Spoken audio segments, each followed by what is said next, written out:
Thought and purpose. Until thought is linked with purpose, there is no intelligent accomplishment.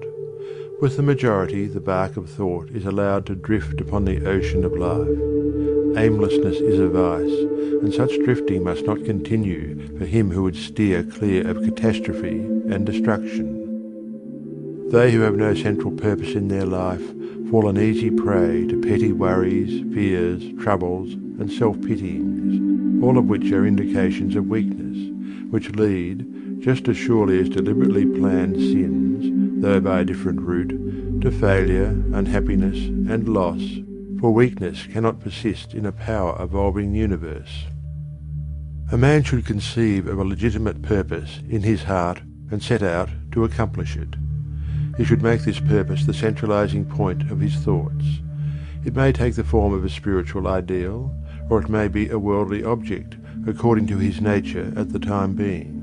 But, whichever it is, he should steadily focus his thought forces upon the object which he has set before him. He should make this purpose his supreme duty, and should devote himself to its attainment, not allowing his thoughts to wander away into ephemeral fancies, longings, and imaginings. This is the royal road to self-control and true concentration of thought.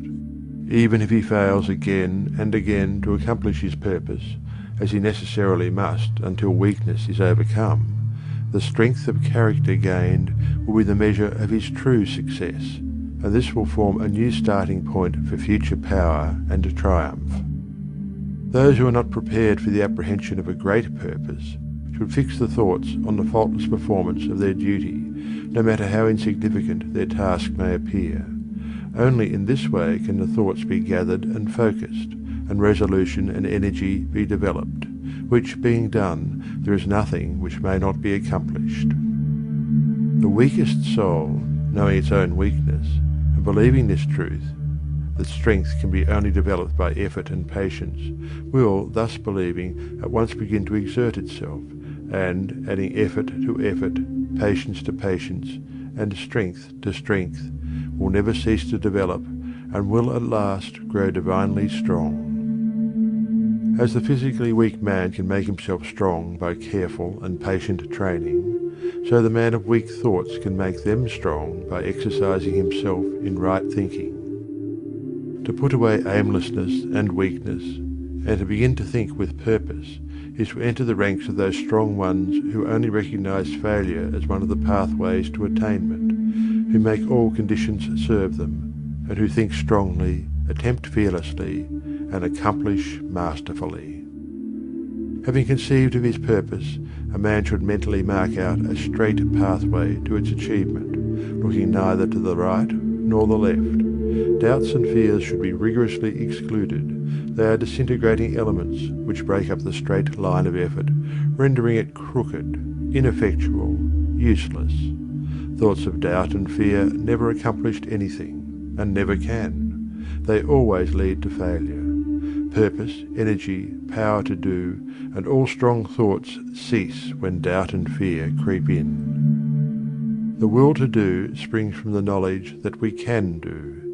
Doubt and fear are the great enemies of knowledge, and he who encourages them, who does not slay them, thwarts himself at every step. He who has conquered doubt and fear has conquered failure. His every thought is allied with power, and all difficulties are bravely met and wisely overcome.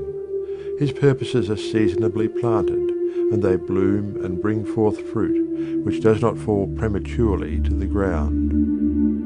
Thought allied fearlessly to purpose becomes creative force. He who knows this is ready to become something higher and stronger than a mere bundle of wavering thoughts and fluctuating sensations. He who does this has become the conscious and intelligent wielder of his mental powers.